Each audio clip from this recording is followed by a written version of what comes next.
Hey everybody, Uber GTO here, and I'd like to talk to you about the Scout helicopters, which I'm currently in love with. I just love how you can dive in between these buildings, dodge every little piece of shit that comes flying at your way. You just seem to be like the most nimble little thing imaginable.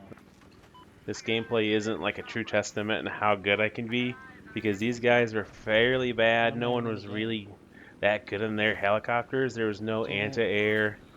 And I did have quite a few people locking onto me, but most of them were recons on the roof with nothing to shoot back at me. Later, they did get pretty serious about taking me out, but it took them quite a while. So, no real show of skill here, but just a little bit of a kill spree I had going that day.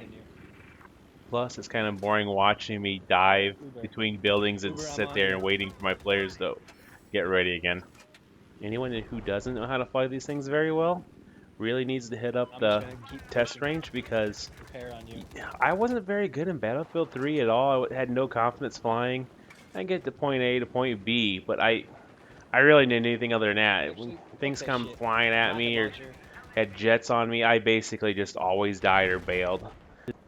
And you really can't do that when you have a lot of teammates in your thing. You have to keep it up, try to land it, or at least if they're your buddies, and you can hear you scream, bail, bail, bail. Because eventually you're going to clip something, or something's going to hit you, or it's Battlefield. Who knows what can happen? You might just fall out of the air for no particular reason. Once I hit up the test range and played around, I was going underneath the bridge, diving in between things. I parking that thing in just the tiniest little places, doing little stuff I would never have been able to do really in Battlefield 3 without killing myself many times on an empty server. The only problem with that was I joined an empty server, and within, say, a minute, maybe two, somebody would join that server in a helicopter and then destroy me every single time it seemed like. So the test range really was one of my favorite additions to this game. It really made a big difference to me. As far as a favorite scout helicopter, it'd have to be the Little Bird by far. For whatever reasons, I'm really not a big fan of that Z11. It seems like you have a harder time seeing people with that obstruction on your right-hand side. And maybe it's all in my head, but it's to me, I swear I can control it better than the Z11. But I'm sure it's probably in my head.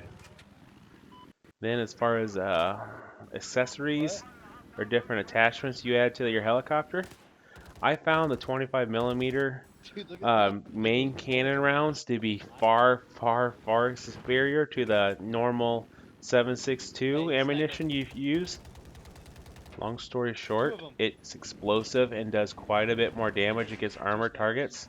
Helicopters will go down really fast, and you can hurt tanks. You won't hurt them bad, but enough where they're gonna really start to hate you. Which any kind of damage you can do them to piss them off is great, right?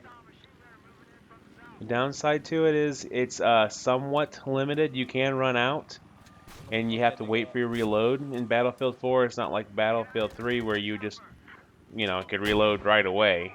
In this game, you have to back off a little bit once you run out, which does happen from time to time, but typically by then you're diving for cover because somebody's already locking on you. So I didn't really find that too obstructive to me most of the time, unless against a team like this that is really very little threat to you. As far as other accessories goes, stealth coating is, I don't know about a must, but you're kind of dumb not to equip it, at least in the beginning, just because it takes a little bit longer than any bit to lock onto you, and any longer you can get's great, right? And then I was using flares just because it came with it. I have unlocked the fire extinguisher, which I might try out here pretty soon.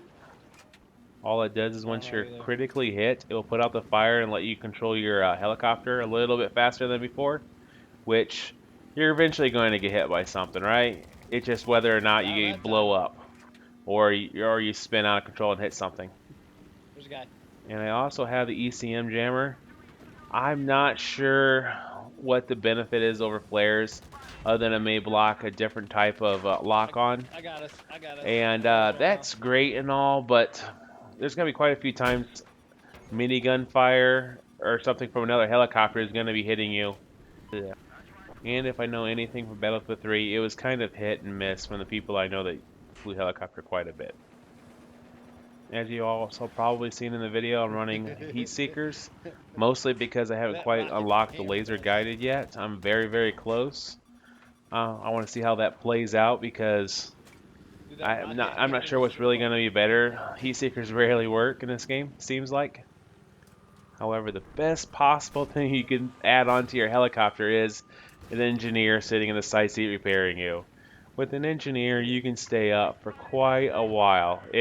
It's almost broken good in this so far in this first patch at least. Being an amateur helicopter pilot, there's really nothing better than having a guy Oh repairing you, God. saving your ass constantly when you screw up or get shot. My buddy here saved me quite a bit where I would have normally just crashed and burned. It's amazing having an engineer sit in your side gunner.